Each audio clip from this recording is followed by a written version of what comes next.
Hello, good evening, everybody, all you Facebookers out there. Tonight you are live with Maverick Mary and Spunky Susan. We have an exciting evening tonight with you with a special guest, Dan Blanchard. And right now I am trying to pull up his information. In the meantime, while I do that, so tonight we have our special guest, Dan Blanchard, and we've kind of been gearing you guys up for this conversation because he is a well-known international best-selling award-winning author, speaker, and educator. He's appeared on over 100 television and radio shows, as well as some of the world's top podcasts. And Maverick, Mary, and I are working on that. Of course, we are. So we've been on this conversation about relationships, and we've had a conversation about relationship to self, relationship with your spouse. What would it look like when it's time to leave a relationship, or possibly staying in a relationship you feel like you want to leave. Just a variety of conversations. And we chose to have Dan on tonight because he's going to talk with us about relationships with our students in the school systems. And I'm really excited because he's got about 3 books out there that if you want to just take a peek at or go download to your Kindle. The first one is called The Storm. The second one is A Sprint to the Top. And the other one, I love the name of this, Granddaddy's Success and Social Skills Secret for Kids. I don't know about you. I have a 5-year-old. I'm also a mother of 4 adult children, and I'm always about finding ways to be more of a conscious parent. So first off, welcome to the show, Dan, and thank you so much for your time. And we really appreciate that you are joining us tonight. Thank you. Well, thank you, Susan. I'm very happy to be here. I can't wait for the talk that me, you, and Mary are going to have. Excellent. Well, great, Dan. We're really excited to have you on the show talking about struggling students, difficulties with difficult students that are struggling. As you know, from our talks together, I work as in math, doing interventions with students that struggle in mathematics. And I know that you work as an English teacher, and you wear a number of different hats, and recently did a great speech on struggling students and their difficulties. So take it away and let us know, let us have a little glimpse of what that is. Absolutely, Mary. Thank you again, and Susan, for having me on the show. You're right. I wear so many different hats as an educator. I work with so many different kinds of students. As you said, I've taught English, I've taught history, social studies, special education, regular education at the high school, middle school, and elementary levels, adult ed. I think the only place I haven't really taught yet is college. And then outside of that, I'm also an author and speaker. And the American Federation of Teachers hired me to go on a speaking tour of the speech that I do is how to become more successful with difficult students. And I'm also working with another woman who is a retired principal who is also setting up a speaking tour of me and her to go on as well on the same topic of how to become more successful with difficult students. And I don't know how much of your audience, Mary and Susan, are like educators. I imagine a lot of them are at least parents. So if they're at least parents, they probably have recognized the fact that it seems to be getting a little more challenging, maybe even a little more difficult to raise kids today. They have thoughts and ideas that we find foreign, and we're like, no, come on, you didn't just say that, right? You didn't just do that. Right. Yes, they did. And it's tough when it's your kid and you can't send them home at 3 o'clock. right? But I have 5 kids of my own, so I know what that's like. But I also know what it's like to be surrounded by hundreds of kids all day long as a teacher, and then many, many more as a coach, and then then a bunch more as an author and speaker in that genre of teen leadership. So if you haven't noticed it yet, it's becoming more and more difficult to be an adult in that niche of caring for youth. Regardless of what age they are, what capacity you're doing it in, whether you're doing it as a parent, whether you're doing it as an educator of young kids, old kids, medium kids, college kids, whether you're doing it as a coach, whether you're doing it as a pastor, whether you're doing it as a speaker, team leadership, whatever, DCYF, Parks and Rec, it doesn't matter. Whatever your role is with helping out today's youth, your challenges are now bigger, probably than any other time in history. And I mean, I'm hoping I'm getting this right. It just doesn't seem like, from all the research that I've done and all the experiences that I have, that, I mean, back in the old days, I mean, you kind of know kids have always been kids. They've always kind of pushed the limit. They've always given the adults a hard time.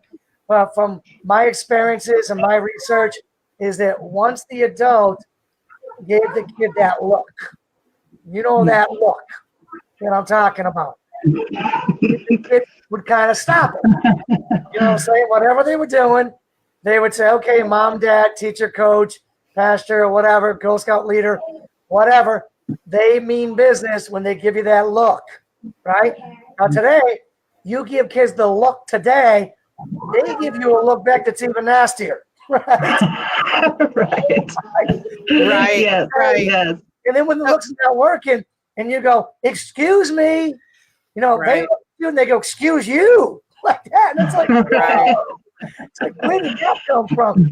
The gall, how bold. But that's the way it is today with kids. They've been taught, whether it's directly or indirectly, that they're like on the same footing as adults, and they're not. That's a myth. That's not true. They are not on the same footing as adults, but yet many of them believe it. That they're on the same footing as adults, so they're gonna give you a harder time than yesterday's kids did. Right. So all the more reason why that relationship with them is needs to be established, where you're the role model, helping them, to guide them, and the relationship that you have together needs to be also wearing different hats: the teacher, the mentor, the person that cares about you, because we all know that kids could care less what we're going to teach them if they don't think we care about them, number one. So that relationship becomes more and more important to get all of the other things working. No doubt, Mary, you're so right. And I love the words role model and relationships that you used. Today's adults have to work harder than ever. What I'm saying? I've always said you got to be that role model. You got to be like the first one there, wherever there is, whether it's a classroom or a wrestling mat or the Boy Scout group, whatever it is, Little League, whatever that place is, you've got to be the first one there, the last one to leave, and the one that's working harder than anybody else, and the one that's continuing to have success throughout their own lives. Not just checking out because you graduated college or because you got yourself a job.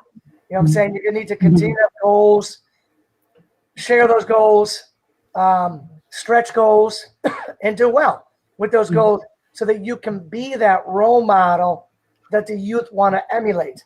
And then, of course, you got to build those relationships.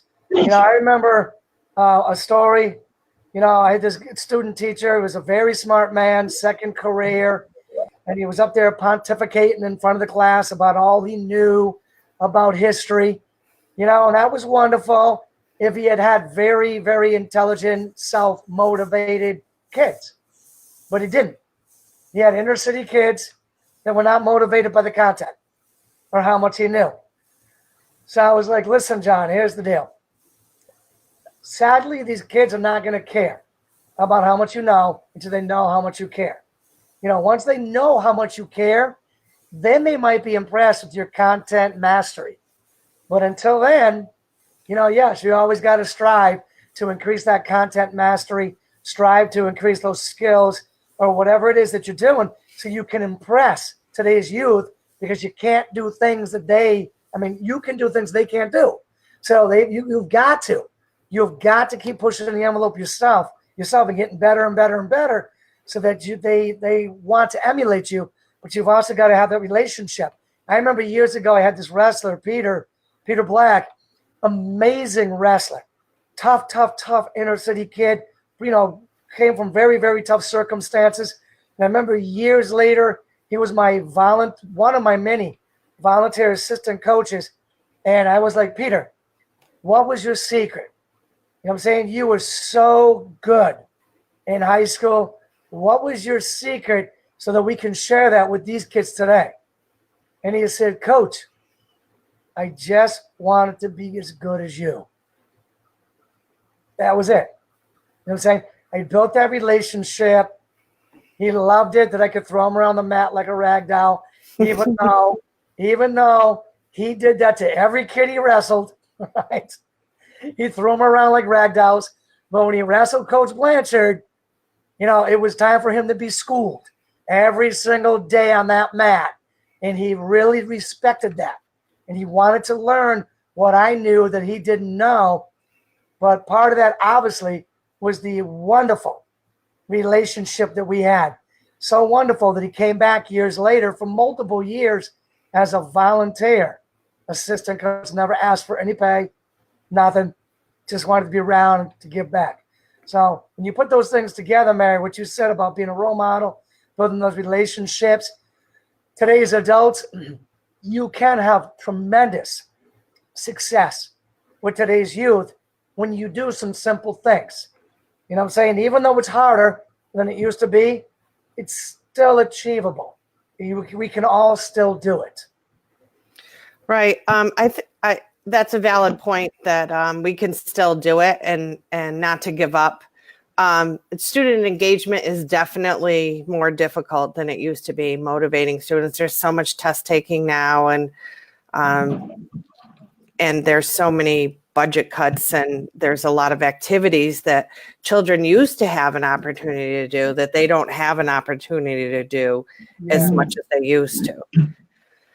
So that those outlets aren't available to every student, and parents aren't available after school to bring them to activities a lot of times. So it's difficult, I know at our school, we're really lucky because on Mondays and Thursdays, there's a late bus for the kids. Yeah. So they could stay after school for some activities and still get a ride home. Yeah. I've always said, Mary and Susan, when you think you can't do any more, the best thing to do is to do some more, right? Because when you do some more, you build that courage muscle along with a whole lot of other muscles like the capability muscle, the love muscle, and all those other things that make you better at what you do. And today's parents, they have like the toughest job in the world. They may be working 2-3 jobs just to put food on the table. They're worried sometimes about if they're going to have any money left at the end of the month. They are so run down, so overwhelmed, and parents don't think many times they could do any more. They're latchkey kids, leaving a key for the kid to let themselves in. Their 10, 12-year-old kids are taking care of the younger kids. The kids are being forced to grow up too fast, and they're not having a childhood of their own. I noticed one of your somebody in the audience had mentioned that. I mean, all these things have happened. The dynamics of the family has changed, and it's no wonder why the parents are exhausted and don't think they can do any more. But I've always said, when you don't think you can do any more, you got to do more. Because here's the thing. By doing more and by not taking the easy way out or any way out, you know what I'm saying? You do more, you become that super parent wearing a cape, like Wonder Woman or Superman, because you're a super parent. You have to do that so that your kids can have a childhood. You know what I'm saying? You got to get there and do what you got to do, no matter how tired you are, so that your 10-year-old doesn't feel like they're raising the 7-year-old. You know what I'm saying? You've got to do that. When you're at events, you got to watch your kids. You can't just let your kids roam all around, and who knows where they are doing what. I mean, kids are stolen all the time. You know what I'm saying? You can't send your 9-year-old kid to go find the 5-year-old kid. You know what I'm saying? You've got to do the extra to keep a hold of that stuff, and to keep your kids safe, and to be that parent. Because believe it or not, parents out there, your kids are going to be older a heck of a lot longer than they're going to be younger. They're only going to be younger for a few short years. Even though it may feel like it's eternity right now because you're exhausted and overwhelmed, it's really just a few short years, and you're going to miss them. You're going to miss them if you're exhausted and overwhelmed. You got to go that extra mile. You got to get that second win like that marathon runner that hits that wall at mile 20. You know what I'm saying? You got to do these things. You got to have mental toughness. You got to get in there, and you got to be that super parent. You got to do more than you